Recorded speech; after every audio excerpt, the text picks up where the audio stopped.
We'll call the meeting to order officially, I guess. Welcome, everybody. Let's quickly do introductions. TMAC first. So I'm Clancy Black, TMAC chair. Joy. Joy McMurray, TMAC. Mitsuru Saito, TMAC. And then I guess let's Clancy, jump to staff. what if you just, read a list of participants and that should do it. Okay. So we've got Robert Mills and Austin Taylor, Dave Graves, Gary McGinn, all with Provo City, David Day with Provo City, Councilman Dave Shipley from the City Council, and then Jamin, I assume you're from one of the East Side neighborhoods, as well as Mr. Evans. And I think I've captured everyone. All right, well, so item 1 has been continued to a future meeting. We're going to do that when Bike Walk Provo can give us a walking tour downtown. So that is pending a future meeting. So let's go ahead and go to item 2, additional UVX stop on 9th East discussion. Okay, so this is actually a really exciting topic, I think. And I'll just kind of introduce it and maybe let some other members kind of lead the discussion on this. But as most of you know, the Brigham Young University has submitted applications to construct a new music building.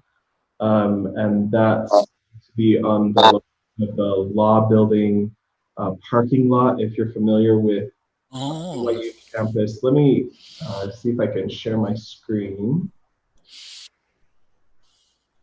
just to orient you a little bit. So can you all see the map in front of you? Yep. Okay. So where my cursor is, this is the Law Building on BYU campus right now. This is 9th East. Heritage Halls is up here. And then this is the location for the proposed music building. So with that construction of the proposed music building, there is some parking that's going to be going away. And one of the mitigation measures that Mr. Evans has kind of brought up and we wanted to have a conversation with TMAC about, and then the administration, like Gary mentioned, is hoping to get some guidance from TMAC, is the possibility of an additional UVX stop for the bus somewhere in this vicinity to facilitate additional ridership and facilitate additional people and students being able to access this area of campus and the Wasatch and Tree Streets neighborhoods. So that's the current situation. I also wanted to share with you a letter that we received. I can just go back really quick. Sorry. There we go.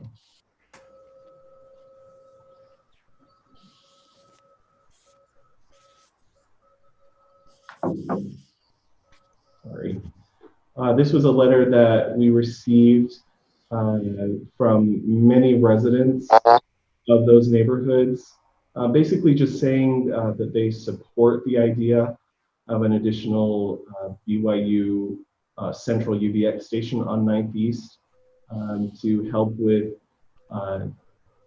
facilitating parking, but also to facilitate a lot of different automobile related and transportation related items centered around the university and those neighborhoods. They just felt that it was a very, very good idea, and this would be a good time to have a good discussion about that. So that's kind of an introduction to it, but I can go back to the map just to orient yourselves.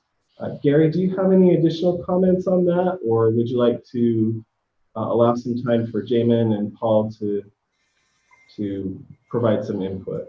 I think we should allow some time for input. The reason we put this on the agenda is as the BYU Music School has been going in front of the Planning Commission, people are talking about transportation issues and ideas. And when UVX was originally constructed, one of the proposals was to put a station on 9th East.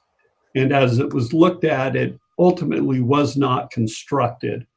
And the idea was that perhaps at some point in the future, this could be reevaluated to see if it would be beneficial to the residents of Provo City and to the university to have a station built in that area. And so recently, in conjunction with BYU's music school, I know Mr. Evans has been talking with community members in his area. Mr.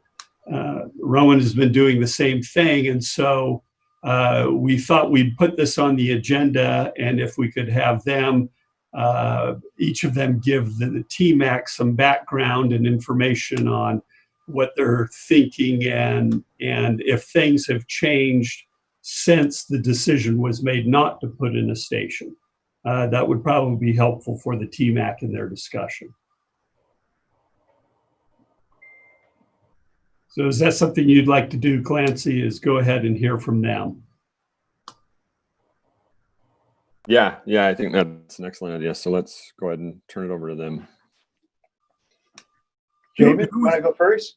Who was on first? Go ahead, Paul. Okay, Robert, could you make the map include both the BYU North Campus and the BYU South Campus existing stop? Well, that's too much. A little bit more. There you go. Okay, that's good. So right now there's a UVX stop that's here on University Parkway, and that's called the BYU North Campus stop. And then there's another stop here on the south side that looks like it's about Next to engineering building, new one. yeah, it should be about here. Right? Mm. Okay, and that's the BYU South Campus stop. And as the parking issues related to the movement of the music related venue and activities from the Harris Fine Arts Center, which is here, and moving that to the periphery of the campus here,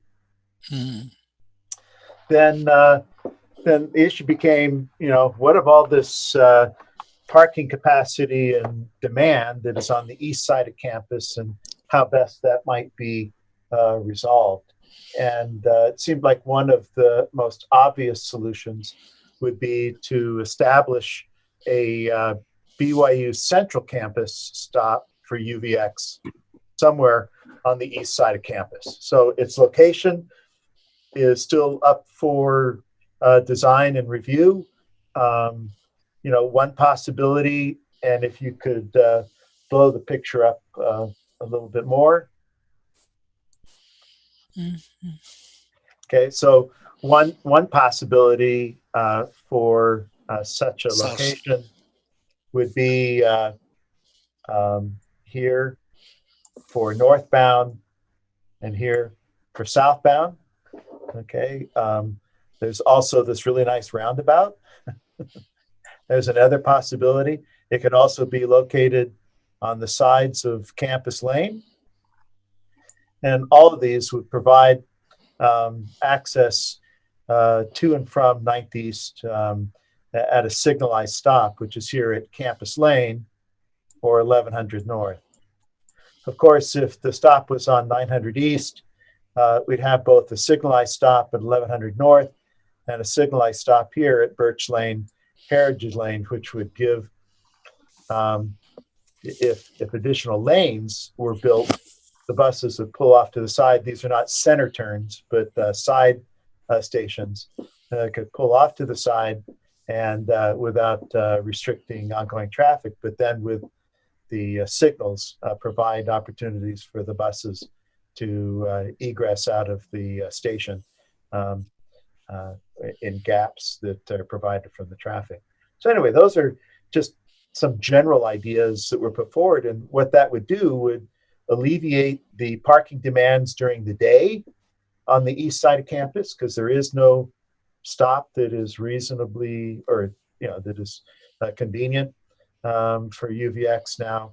And then it could also provide transit for patrons of activities on the east side of campus from the less used Stadium East parking lot, for example, that has a stop right there at the BYU baseball stadium, East Stadium. So anyway, it just seemed like a way of alleviating the parking demands.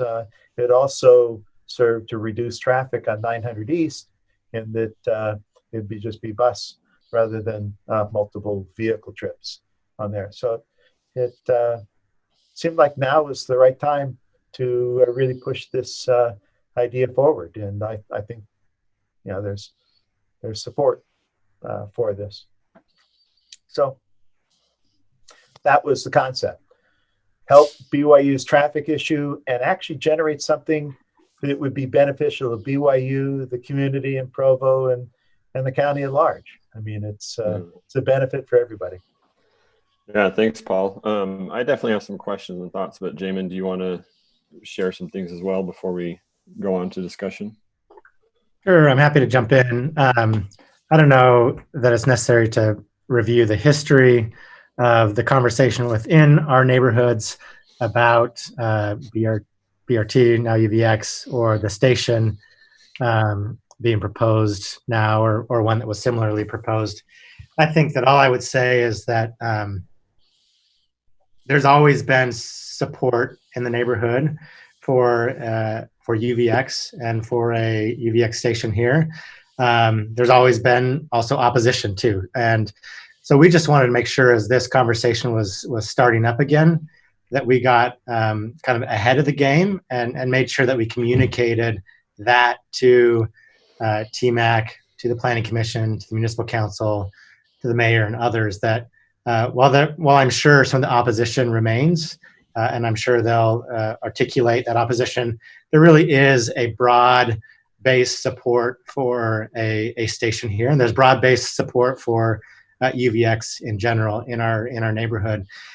The names that we gathered within just the last 4 days. It was just a few of us kind of reaching out to neighbors and friends, asking if anybody wanted to add their name to the letter that we put together.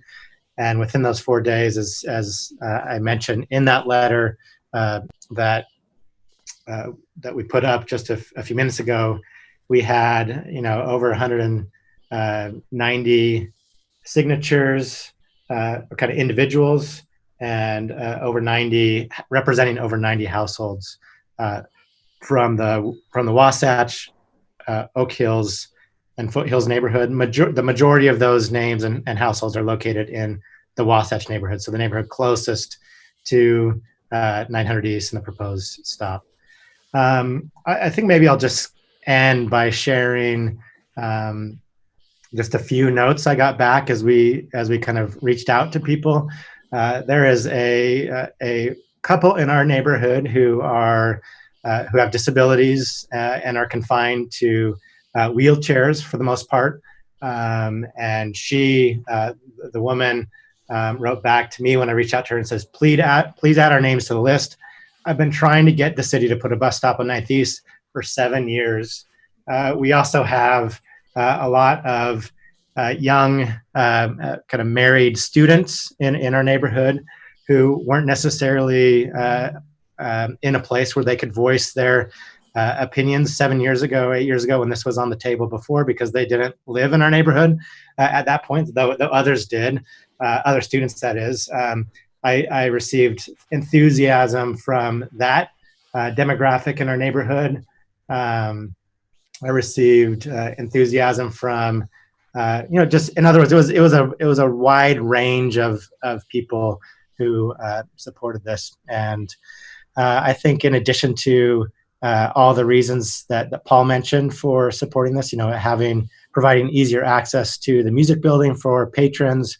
Also, the MOA, Museum of Art, is going to be much more accessible from there. The thousands of students who live in Heritage Halls, especially on the southern half of that housing complex, that would provide much easier access for them. I mean, I think it just serves multiple communities here, in addition to our own community east of 900 East.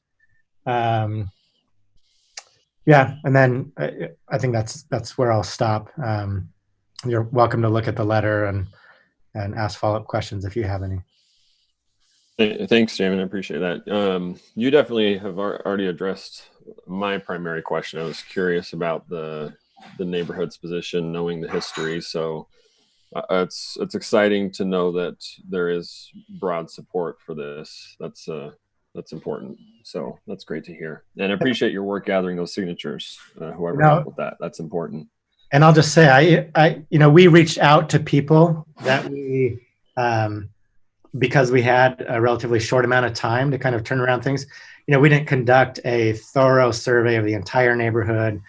We didn't reach out to people who'd been, the most vocal about it in the past, most vocally opposed to in the past. So, like I said, I'm sure there are and remain people who don't love this idea.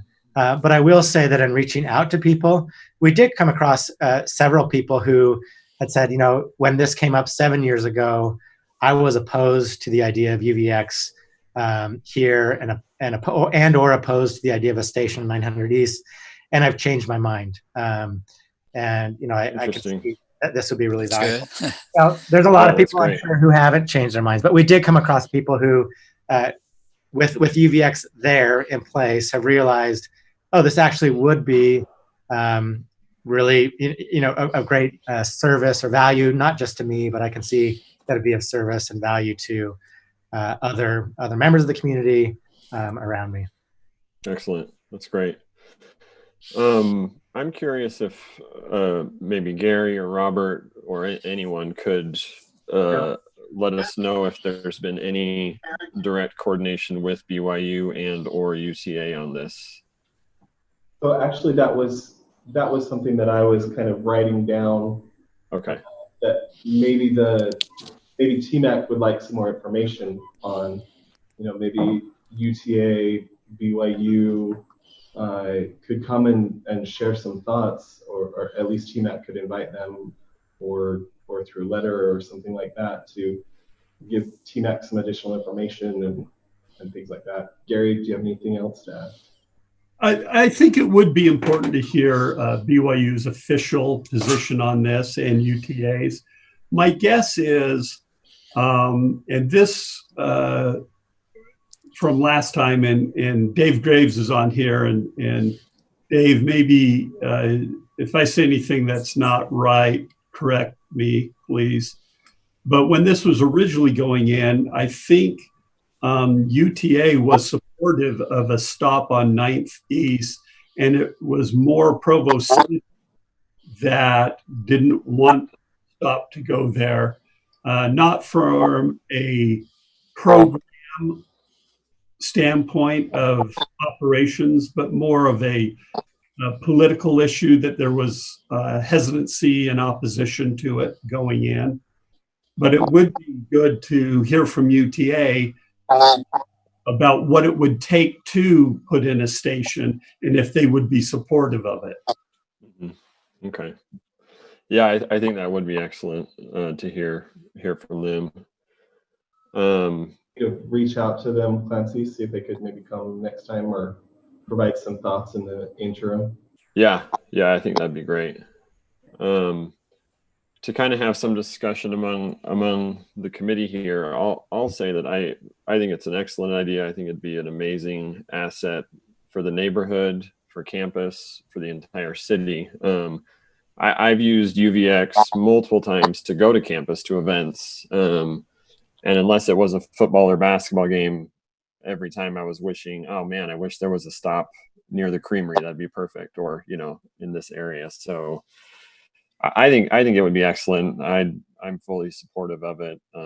I hope UTA will be as well. Knowing that it's side stops on the side, not in the center, I think that's good for the likelihood of getting it done, just because the effort is less than completely reconfiguring the entire roadway with center running, a center stop.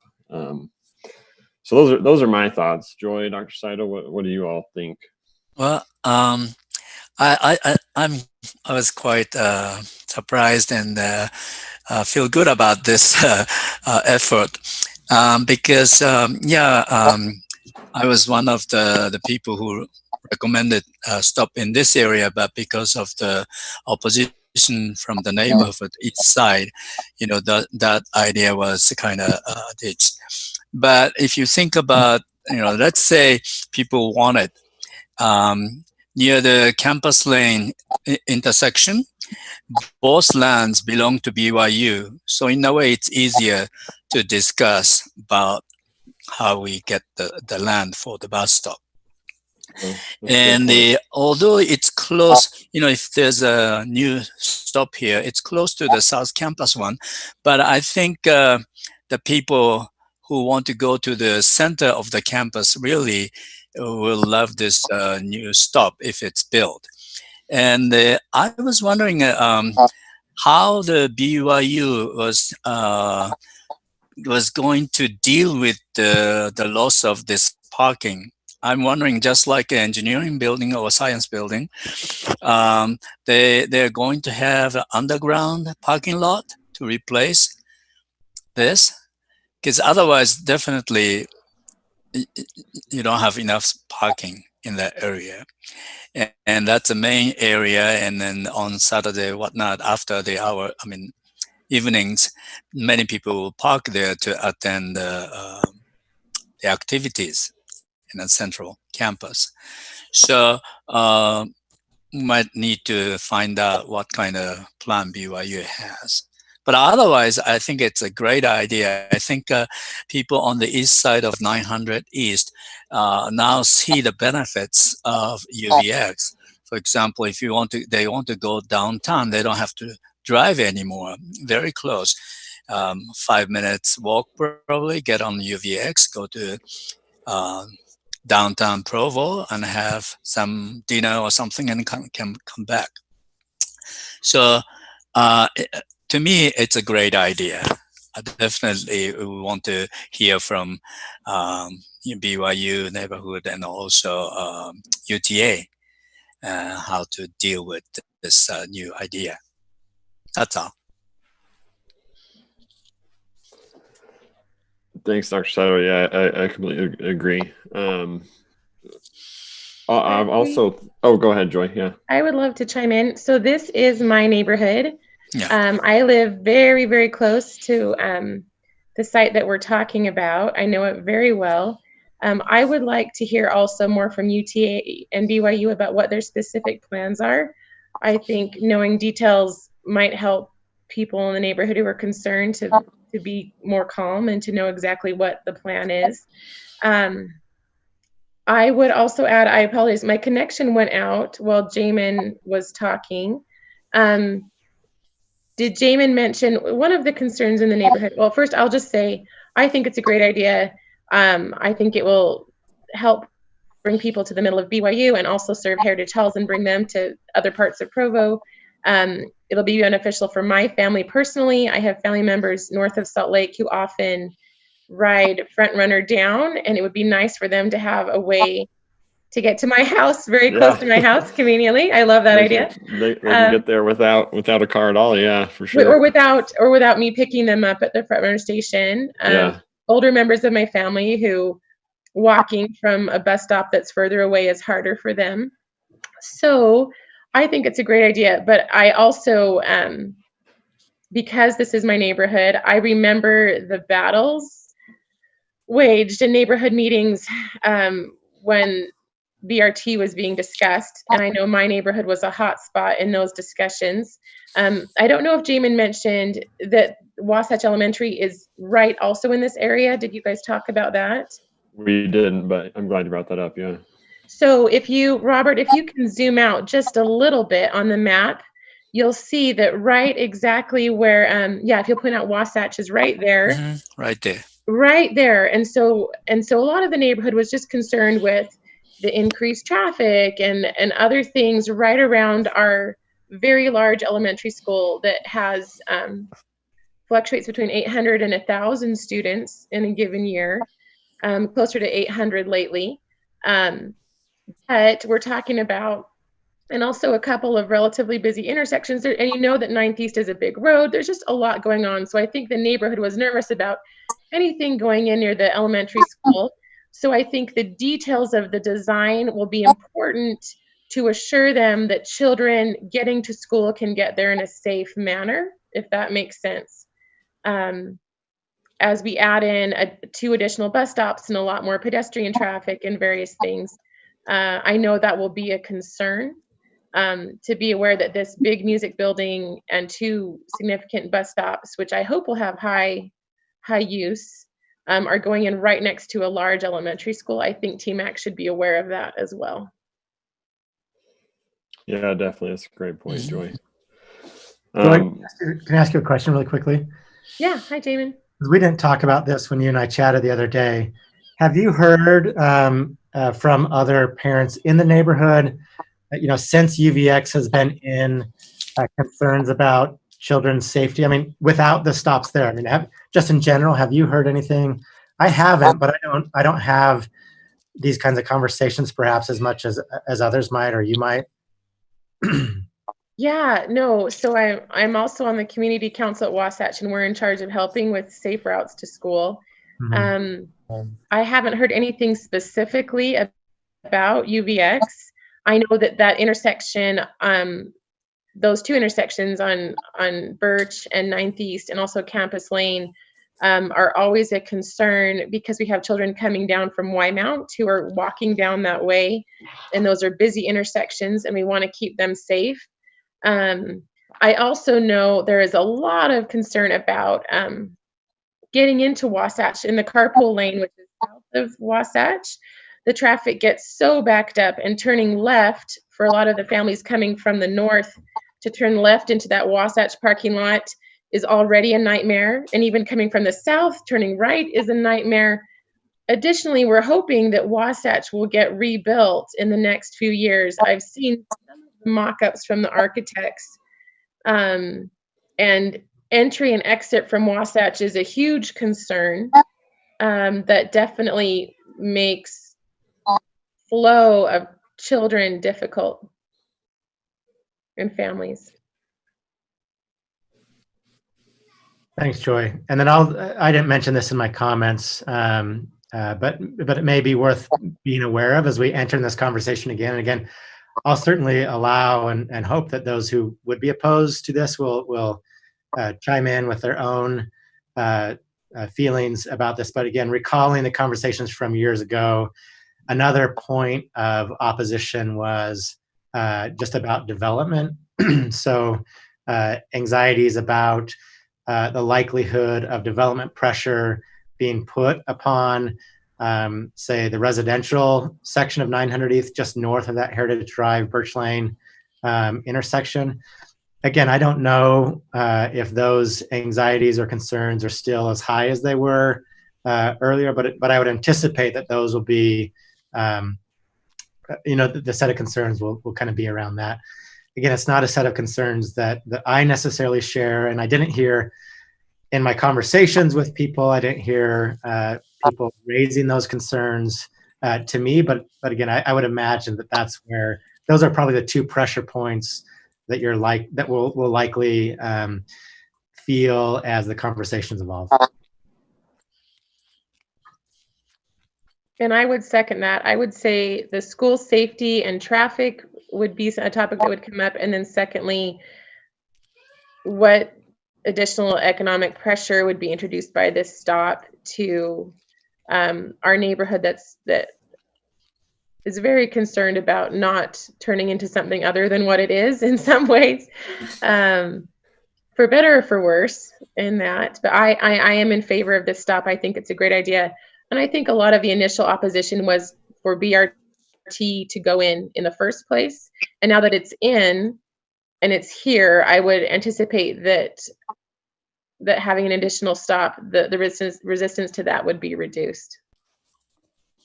And as you all, or as we, or whoever has conversations with neighbors, this is my personal perspective, but we tend to think when something new is being built, oh, there will be more traffic because there's something new. But we got to remember that this is something that will very likely reduce traffic. It is intended to reduce traffic by getting making transit more viable. So I totally hear you on those existing concerns getting to Wasatch, Joy, and hopefully something like this could help mitigate that to a degree by taking some other non-school trips off the street. Yeah, and I think that would be, I mean, again, as I've talked with Joy and others in the neighborhood, I mean, I think you're right, that not the counter argument, but the conversation, I think, about, for example, school safety would need to be around just that, right? What we're doing is actually ideally taking car trips off the street. We are allowing for teachers and staff at Wasatch a way to get there much more easily, potentially without automobiles. We are allowing for students who come to Wasatch for the Chinese immersion program the possibility of arriving there through public transit, because people will come from beyond the kind of busing boundaries for the Chinese immersion program. So I think that there's a different way to talk about safety than the one that I think we orbited around 7 years ago when we had this conversation. Yeah, I think you're exactly right, Jamin. Well, I don't know where we should go from here, Robert, but it sounds like there is pretty general support for this, knowing that some more work is needed, and we'd like to hear from potentially BYU and UTA. So I think TMAC in general, I know we're not passing a resolution, but I think it sounds like we support administration moving forward pursuing this. What would be our next steps from here?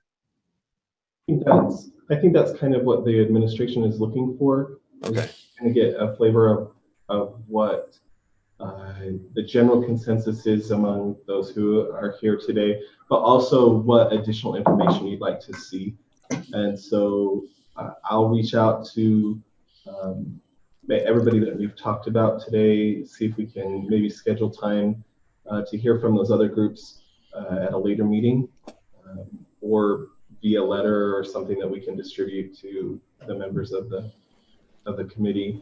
And then I'm sure that this is a conversation that's going to continue for a while. It's going to be important to understand what the city's involvement is going to be, what's UTA's involvement going to be, and also probably hearing, like everyone said, from those who were originally opposed to it, just to see if those same concerns exist, if the concerns have changed, if there are other ones that we need to talk about and address.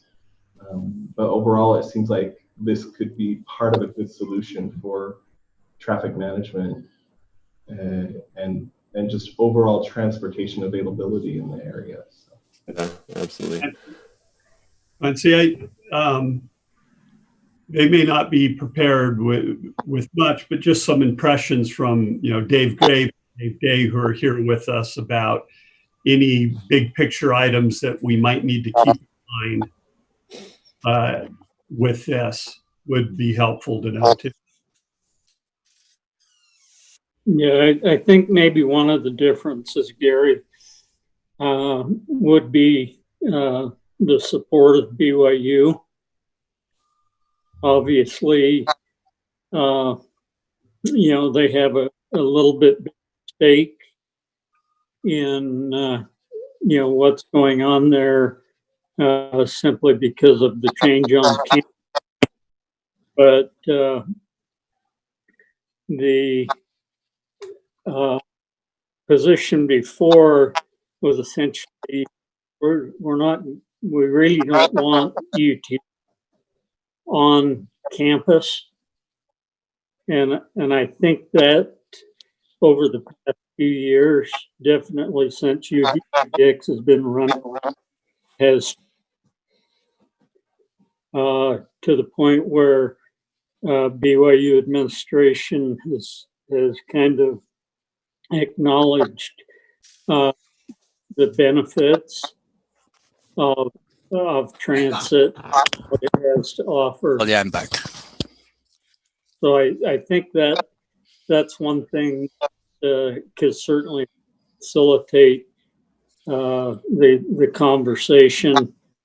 Yeah, personally, I am interested in what the position of particularly neighbors are.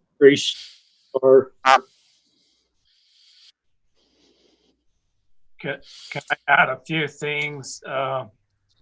This is David Day. I was at the Planning Commission the last time that BYU was proposing their music school to be approved. They were supportive of doing whatever Provo City and the community wanted to do, and will cooperate with a UVX stop if that's necessary. So I think they're supportive.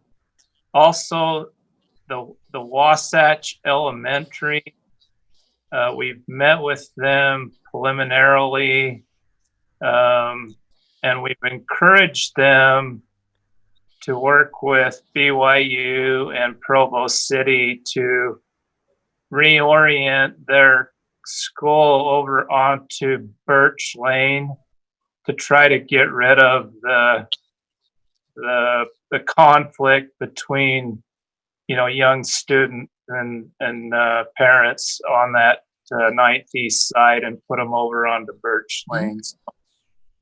Those things are up in the air, but those are things that I'm aware of.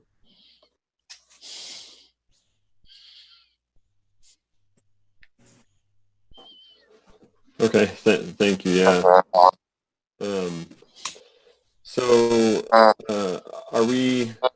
do we want to wrap up this item then, or are there other thoughts or discussion that we should have at this time? Clancy, I thought of just one more as I'm looking at the map. The community council hasn't, we haven't met since April. So this is new information that we haven't had a chance to discuss as a school yet. But as I'm anticipating what people might say, I can imagine parental concern about children walking down 9th East next to the Taylor building. If there is a UVX bus stop right there south of the Taylor building, on the northbound side.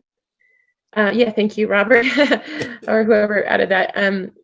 Then children are walking right past a bus stop on their way into school. And I can imagine some parents, and if this is where New York City, it would not be a concern, but here, some parents saying, it would be so easy for my kid to get pulled onto a bus right there. They're walking right by that bus. But we might be able to change our safe routes to school. I would love to see the main entrance to the school come off of Birch Lane, but BYU owns that land, and it's been a very, very difficult conversation over many years trying to gain access. And then, of course, the city owns Kiwanis Park. It's a very tight, complicated spot in terms of land use. Thank you. So I'm just anticipating concerns, but no one has said that yet. Is it appropriate for me to reach out to members of my neighborhood and ask about if they have concerns about this bus stop, or should I let that start more organically?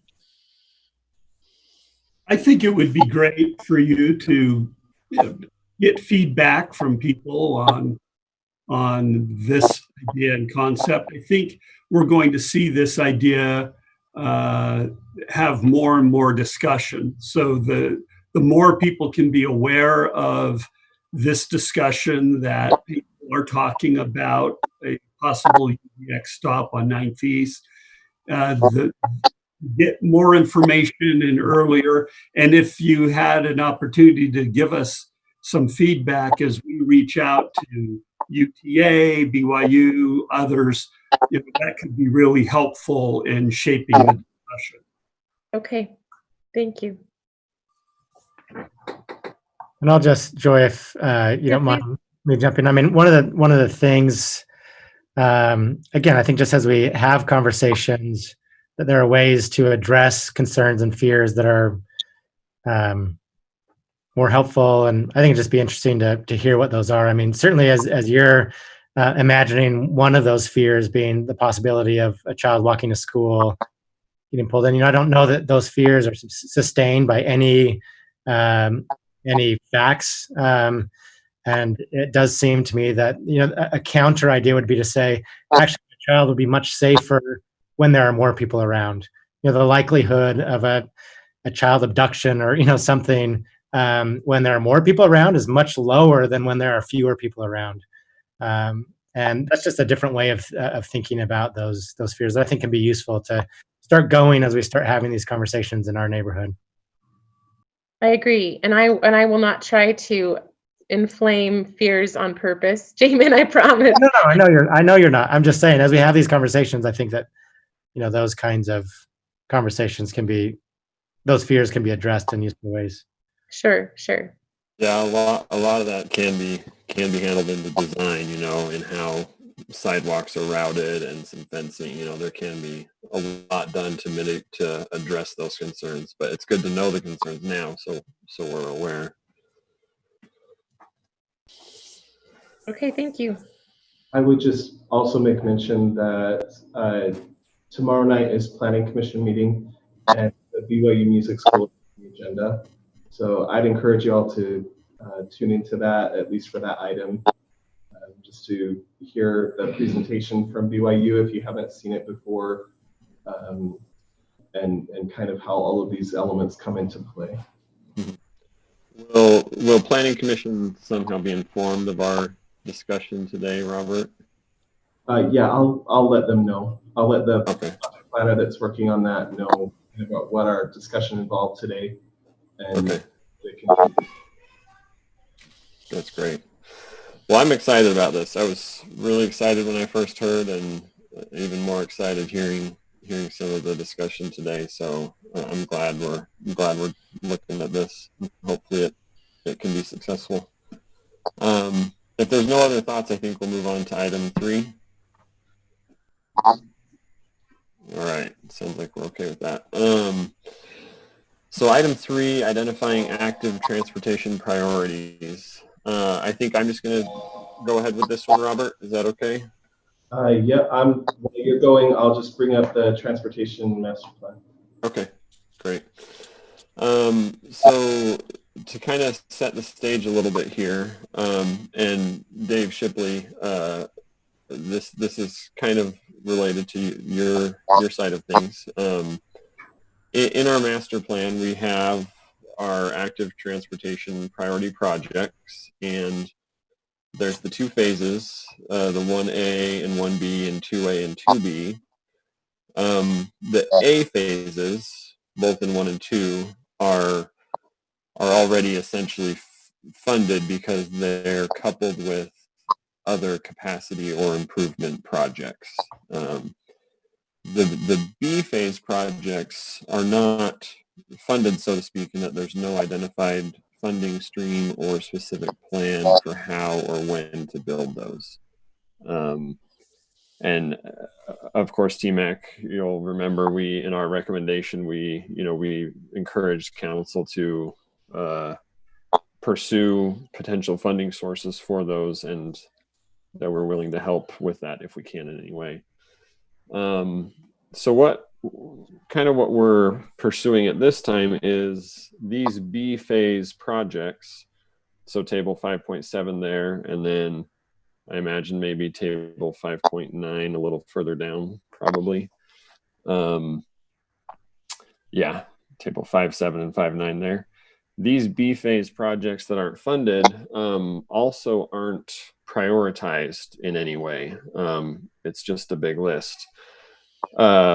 which is fine, but we discussed last time in our goal today and in meetings to follow is to try to give some organization to these B phase projects so that the council can understand what the priorities would be if they are able to appropriate or identify funding. And I say council, this definitely involves engineering, public works as well. So that's our goal, to help organize these B phase projects, to give them some type of priority rank so that they don't just sit there. We want these to, you know, get some funding there, but we don't want it to be just the loudest neighborhood that gets their project done. We want to give some slightly objective ranking to them so that we can make the best decisions. So that's kind of our background. Joy and Dr. Saito, any thoughts or anything I missed in that? Oh, great introduction. All right. So what I want to do today is what I'd like for us to be able to do eventually is have some type of score or ranking for these, as I kind of just discussed. We don't have a lot of numeric data for these. And if we were to pursue that, it would take months and months of collection. So we've got to come up with a somewhat objective way to score these that'll be based mostly on observation and qualitative measures. And we could probably engage with Bike Walk Provo as well to get their thoughts on those sort of rankings. But what I thought we could do today is to discuss what criteria we would use to sort of rank these. So, you know, for example, we might rank or rate each project from a 1 to 5 based on how much it would improve conditions for pedestrians, or a 1 to 5 based on how much it might improve safety. So for today, I just want to have the discussion about what those criteria might be for how we would rate each of these projects. Can I share my screen, Robert? Is that okay? You bet. Let's see.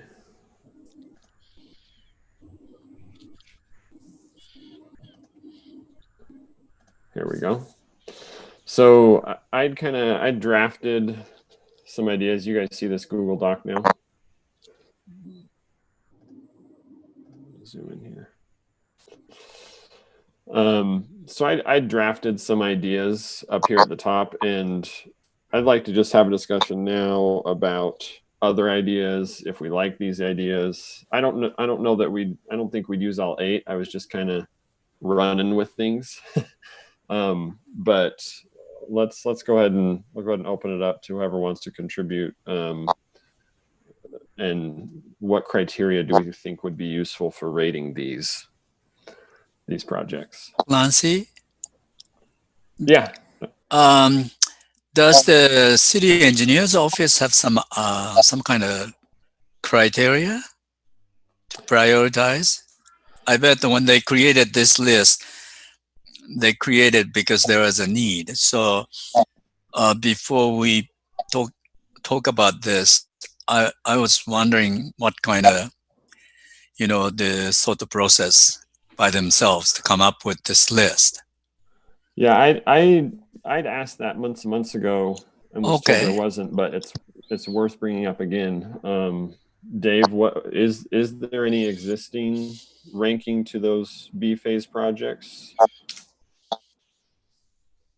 I don't believe there's any specific ranking. I think maybe one thing that was kind of looked at that maybe you may want to give some consideration to would be connectivity, no matter what type of mode it is.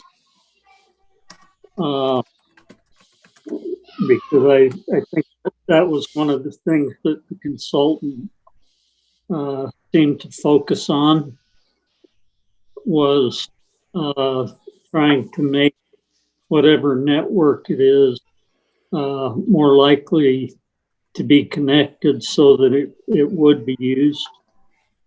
And I think in large part, we probably, that's probably something that we consider more so than maybe some of these other things. Certainly safety is part of it, but safety and connectivity are some of those things that that we look to as we do projects each year. That's a great idea. And David Day, did you want to add anything to that? Yeah, maybe just one thing. It's not really part of your list, but it's kind of the practical side of it, is that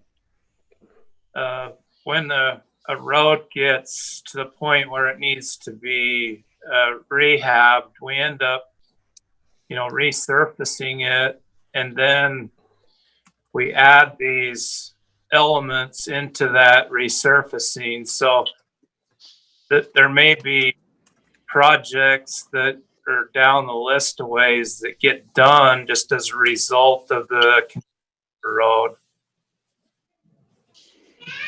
That's a great point. How far out do you have forecasts or plans for future resurfacing project? Is that data we could look at? Not today, I'm sure, but in a future meeting.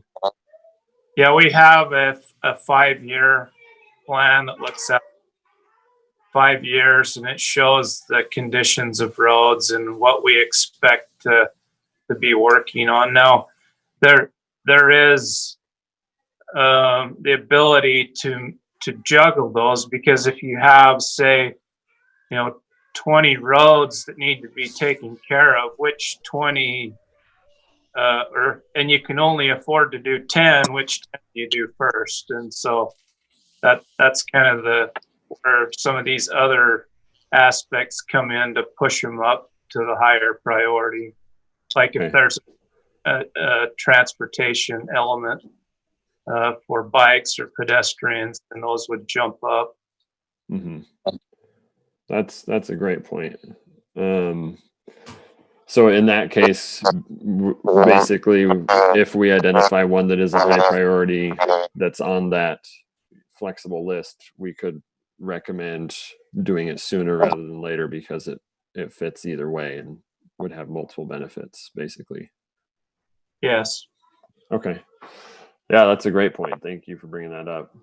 Along with that, are there some of the, I didn't look carefully at, are there some of the projects on the active transportation list that will be included in phase 2 of the capital improvement projects, which I know is not set in stone?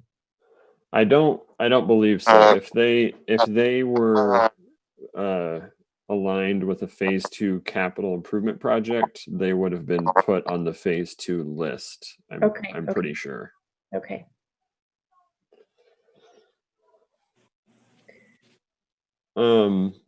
Is connectivity different than from the impact to mobility 1, 2, 3?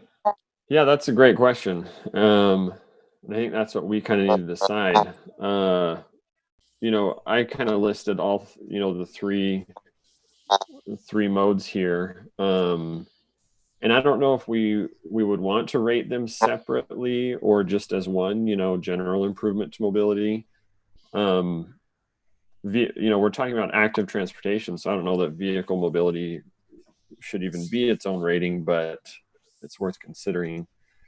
So I don't know, Joy. It's a great question. I don't know. With connectivity, I thought, how do we rate something that's an improvement to the existing facility versus a brand new facility? if we're comparing a road where there's no shoulder, no sidewalk, no bike lane, and so it would be a brand new facility versus a road that has a wide shoulder and would get maybe a buffered bike lane painted. Right. Those are very different things, and we'll want to come up with a way to rate those together. So I don't have the answer right now, but I think that's an important question. Any thoughts, Dr. Saito? No, I was looking at the connectivity and connectivity with the existing system, connectivity in terms of multiple mode. There are many different facets of this connectivity. We want to make sure that it'll be connected to the existing one so that you have, improve one section, but because of the previous work, you have a long stretch of this active transportation route, whatever you call it. Mm-hmm. Yeah, and I'm thinking about that. I mean, would we want to prioritize new connections more highly than improved connections? It depends on what they are a little bit. It depends where they are too. It depends on, I would say, more on the magnitude of the impact.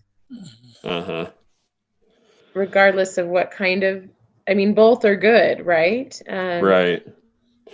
And that's where maybe, if we use connectivity as one of our rating scales, and every project gets a 1 to 5 scale, the project that is a new connection might get a 5 or 4, and the project that's an improvement to an existing connection might get a 1 or a 2. That there will be other rating criteria, but that kind of handles it by ourselves. I guess the question is it important enough that it gets its own rating as we score these? Is connectivity important enough, or is what important enough? Yeah, I guess that's the question. I think it would be. I think it's a great point and would deserve to be I would own say criteria. Safety would also be near the top of my list of things that we should definitely rate. I would like to see economic impact included, but I feel like it is less important than the others. And I wonder if, for example, one way to make it less important is that everything else, the score is out of 10, or the score out of 5 gets doubled, whereas that one doesn't, because I don't know, it's not quite as important as the connectivity and the mobility and the safety. But yeah, I would weight it less. Yeah. No, I completely agree. Some of these we might weigh more heavily than others. I like the idea of economic impact. I'm concerned about our ability to judge that, Right. Good point. But if it's weighted lower, then I'm more comfortable, because I think it is an important consideration, but weighting it lower sort of acknowledges that, hey, we're kind of just sticking our finger in the air and making our best guess. Clancy, could you talk to me a little bit about, I feel like about the differences in your mind between mobility, quality of life, community impact, and connectivity? Obviously, those things affect each other.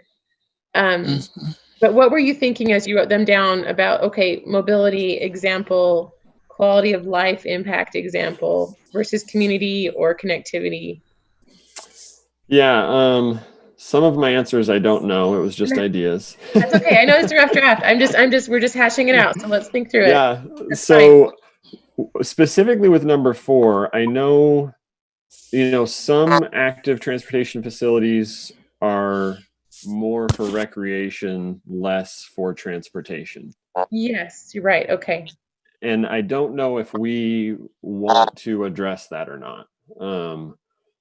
most facilities get used for both. I mean, a lot of us think of the Provo River Trail as just recreation, but a lot of people use it for transportation. So that's one thing I was thinking of here. If it's an improvement that does seem, not just, but primarily for recreation, would we want to score it differently than an improvement that clearly will improve mobility? Or do we want to give a bonus to something that improves mobility and also recreation and quality of life? Yeah, potentially. I mean, maybe we score both, and recreation is kind of with economic impact where it's weighted a little lower. Yeah.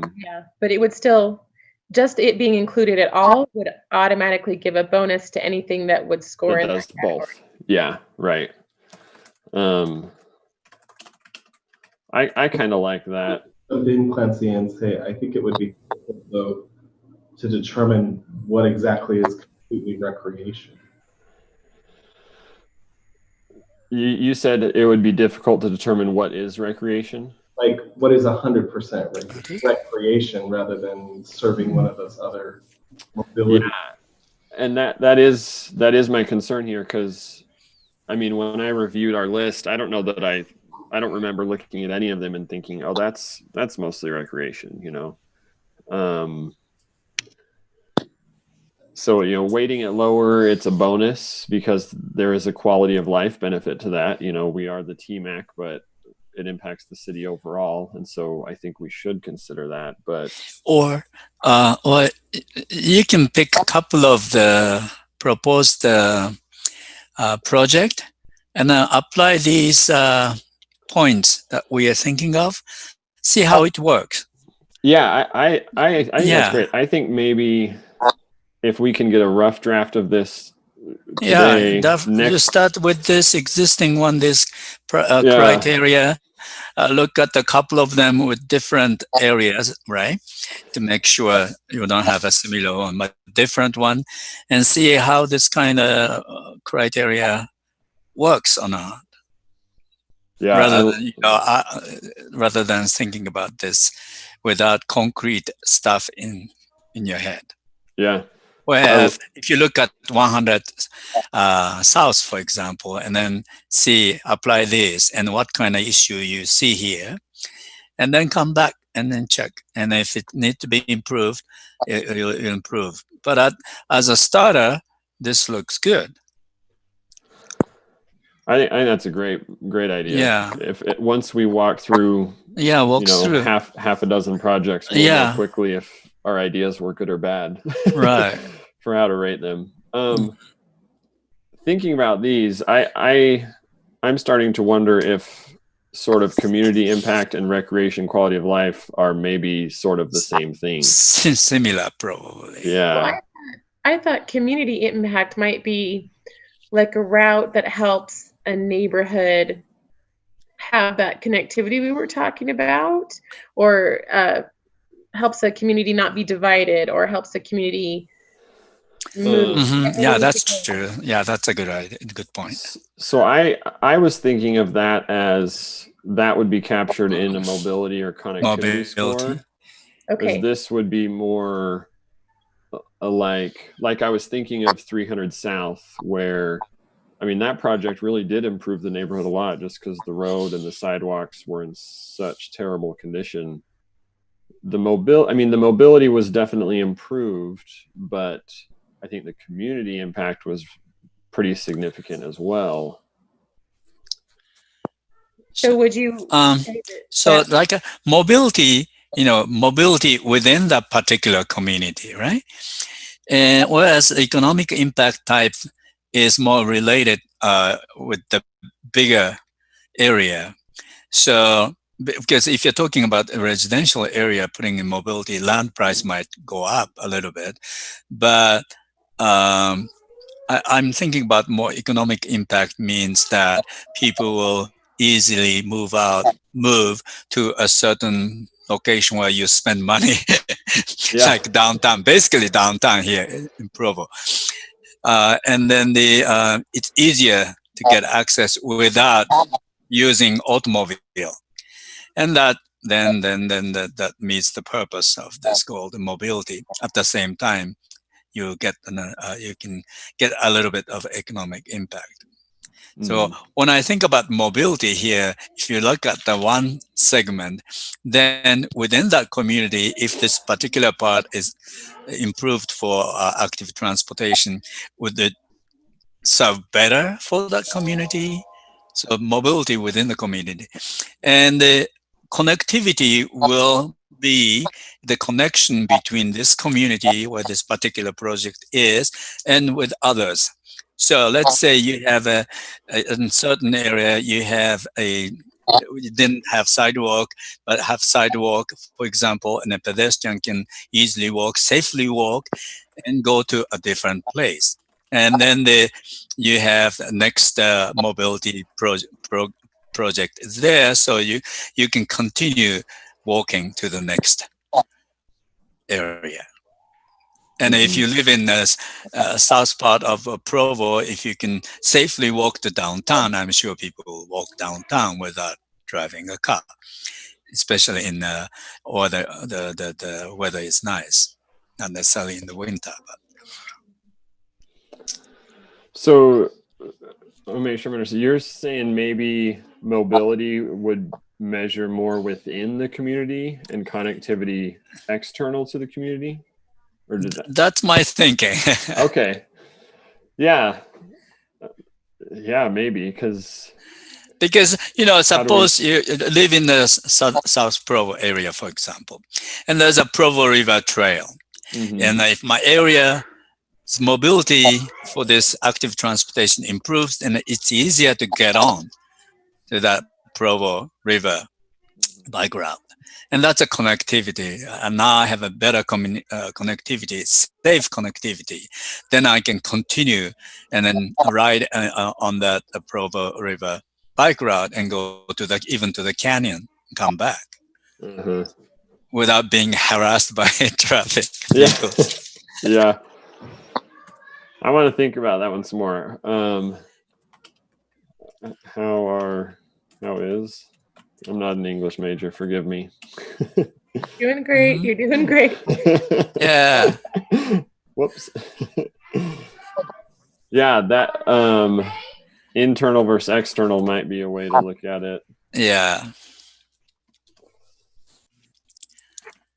We might be able to, I know I'm not really familiar with this list of projects since most of the active transportation discussion happened before I joined TMAC. But I assume, are most projects either pedestrian or bicycle, or some are both? That's a good question, because the projects don't have concrete scopes either. So that's another challenge we face with this, where it's a designated improvement, but it's not clear exactly what would happen.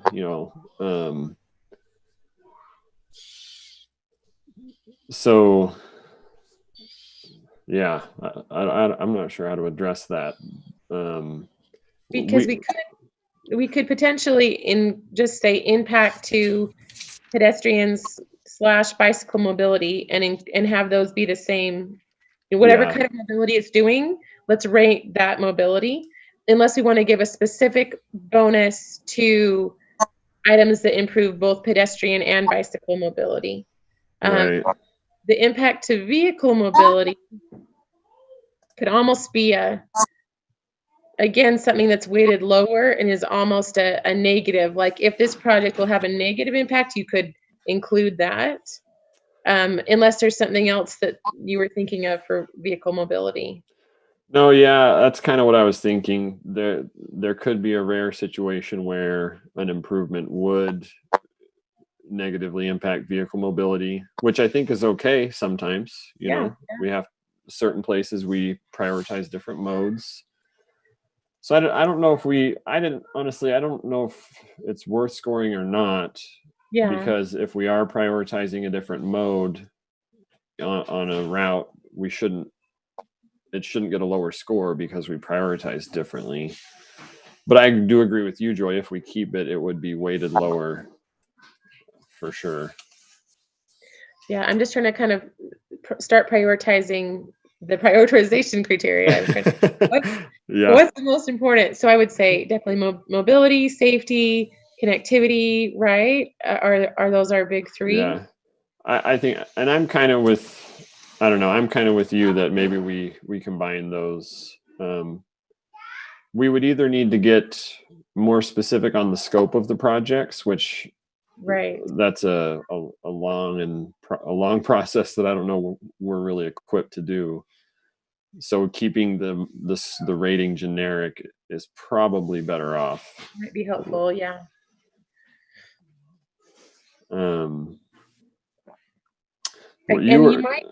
We might also, you suggested maybe combining 4 and 5, the community impact with the recreation and quality of life. Yeah, let's, and then I think we were saying connectivity might be pretty high up here. I think so. Mitsu, what do you think? Sorry, I was not listening. Is connectivity one of your top priorities in ranking things? I was thinking mobility, connectivity, safety. Mobility, I mean, it has to serve the area first. So mobility, to me, is higher than the connectivity. It comes, yeah. First, if there's a project, there's a purpose for that project to be built in that section. That has to be met first. But if at all possible, it's connected, and then that you get the better. You get more out of that original project. Like I say, yeah, safety, mobility for that particular location, probably the number one reason to choose. Mm-hmm. And is 8 included in connectivity then? Yeah, that's what I was just thinking. I mean, my idea was, will this facility help people shift to a different mode, and should we rate those more highly? But you're probably right. That's probably already captured in connectivity. Mm-hmm. Yeah. Yeah, same mode or different mode. It can be part of connectivity. Yeah. And this item, coordination with resurfacing, I think that'll be more of that's after the fact. Yeah. After and then how to schedule. This is a programming issue, right? Yeah. We could still rank things regardless of that. You can still rank it, and when it happens will depend on coordination with the other resurfacing or rehabilitation, reconstruction, whatever. Okay. Well, I think that's a good draft. We're narrowing it down. Yeah. So maybe everyone else on the call. Do you want to say anything? If you all want to go ahead and tell us why we're wrong. We'd love to hear some professional guidance. You're here. I personally think that you're on the right track. I like, where the discussion's gone, and I agree with, I believe it was Dr. Saito that said, pick a few projects and then apply this criteria to it, and let's see how it comes out.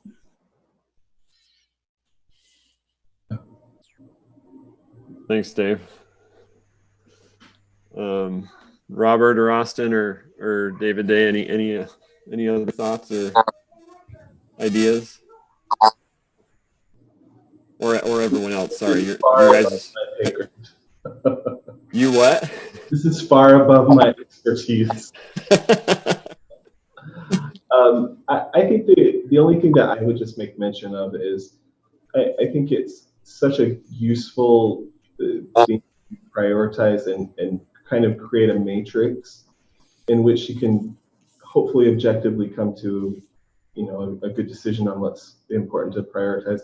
I think it's also important to remember that there's a lot of project-driven prioritization of these projects. You know, like, so if something came along that, like a development project or something on one of these streets that might not necessarily rank so high on the prioritization, but there's an opportunity. Yeah.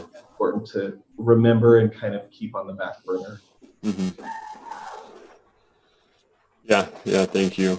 Well, if what I'm thinking we'll do then is I'll maybe email this to the group so you can I'll clean this up a bit and email it to the group so we can maybe think on it between now and next meeting, and then next meeting we can do what Dr. Saito had suggested of, you know, go through half a dozen projects, rating them based on this, and maybe by the end of that meeting, from what we learned rating a few projects, we can clean this up a bit, and then in the following meeting or two, we could actually kind of do the rating of all the projects. Good idea. Okay. Joy, Dr. Saito, anything else you want to talk about on this before we close the meeting? You can play around with this, Clancy, but one simple way to maybe weight the lower things lower is to make them on a scale of 3 instead of a scale of 5. Uh-huh. Like small, medium, or large impact on those things. Whereas on the other items, just changing the point totals, right, will automatically change the weighting in whatever way you want to do that. Yeah, that's a great idea. And the vehicle mobility could even be a negative number rather than a positive number. Right, if it is something where... If we even want to include it, yeah. Yeah. Okay. Okay, well, we'll go ahead and adjourn the meeting then. Thanks, everyone. Oh, Robert, sorry. Sorry, I just wanted to talk about agenda for next time. Oh, yeah. So maybe like item 1, we would have information from BYU, hopefully UTA. If they're available, I would love to, I think it'd be wise to invite them to participate in our meeting to help inform that discussion.